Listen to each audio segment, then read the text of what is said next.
The Runaway. Percy was soon mended, but one morning Thomas woke feeling ill. The Fat Controller sent him to the big station to see if they could make him better there, but it was no use. The Fat Controller told him. Then he went to see Duck. He said. Duck was delighted. He knew Percy already, and it wasn't long before he had made friends with Toby, Terence and Bertie. Percy, who was still cross with Thomas, was glad to have someone new to talk to. Even Annie and Clarabelle were impressed. They told each other. They soon made Duck welcome, and he laughed when they told him how Thomas had once left their guard behind at the junction. When Thomas came back, Annie and Clarabelle told him how well Duck had managed. Though Thomas was jealous at first, he was so pleased to be home that he soon forgot it. But he didn't forget the affair with the coal. Percy was careful to keep out of his way. The works had left Thomas's handbrake very stiff. It made his brakes seem as if they were on, when in fact they weren't, and Thomas's driver and fireman soon learned to be extra careful. But one day, Thomas's fireman was ill, and a relief man took his place. At the junction, Thomas ran round Annie and Clarabelle. While his driver chatted to the station master on the platform, the fireman fastened the coupling.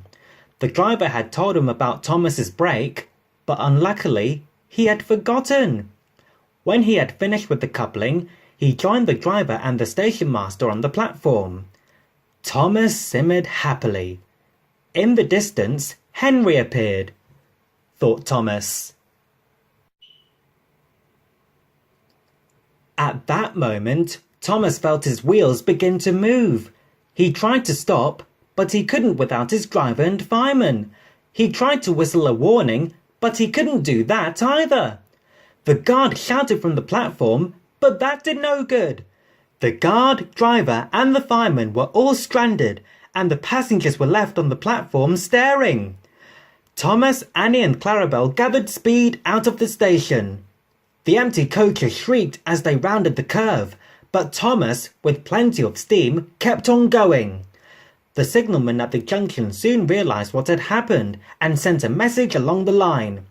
An inspector prepared to stop the runaway at the station near the airfield, where Harold the helicopter stood ready in case of emergency. But Thomas was still going much too fast. Quickly, the inspector climbed aboard Harold and they took off. He whirred anxiously. Below, Thomas was tiring. He panted wearily.